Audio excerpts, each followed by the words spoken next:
തൃശൂരിൽ one MDMA വേട്ട. അര കിലോ MDMAയുമായി 2 യുവാക്കൾ ഡാൻസ് ഓഫിന്റെ പിടിയിലായി. ശ്രീകുമാരനാണ് തൃശൂരിൽ നിന്ന് ഈ വാർത്തയുടെ വിവരങ്ങളുമായി ഉള്ളത്. ശ്രീജിത്ത്, എവിടെ നിന്നാണ് ഈ MDMA പിടികൂടിയത്? ആരാണ് ഇത് കടത്തിയത്?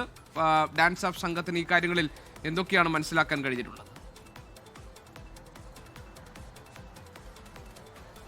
മണ്ണുത്തി ഭാഗത്താണ് ഇപ്പോൾ ഒരു MDMA വേട്ട. ഡാൻസ് ഓഫ് സംഘത്തിന് ഒരു രഹസ്യ വിവരം നടത്തിയിരുന്നു. ഇതര സംസ്ഥാനം, അതായത് ബാംഗ്ലൂരിൽ നിന്ന് കൊണ്ടുവരികയായിരുന്നു എന്നാണ് മനസ്സിലാക്കുന്നത്. 1/2 കിലോയോളം 538 ഗ്രാം MDMA ഉണ്ട് എന്നാണ് മനസ്സിലാക്കുന്നത്. ബാഗിൽ ഒളിപ്പിച്ച നിലയിലായിരുന്നു ഉണ്ടായിരുന്നത്. ഇവർ ഇതര സംസ്ഥാനത്ത് വരികയായിരുന്നു എന്നാണ് പ്രാഥമികമായും നമുക്ക് മനസ്സിലാക്കാൻ കഴിയുന്നത്. പിടിയിലായ 2 പേരുടെ പേരുകൾ റെവിൻസ്, അതുപോലെ തന്നെ അക്ഷയ് എന്നിവരാണ്. 588 ഗ്രാം, ചെറിയൊരു തിരുത്തുണ്ട്, 587, 600 ഗ്രാമിന് 18 ഗ്രാം മാത്രം കുറവ്, അതായത് 1/2 കിലോയിലധികം വരുന്ന MDMA ആണ് കണ്ടെടുത്തിരിക്കുന്നത്. ഡാൻസ് ഓഫ് സംഘം ഇവരെ ചോദ്യം ചെയ്തുകൊണ്ടിരിക്കുകയാണ് ഈ പ്രദേശത്ത്.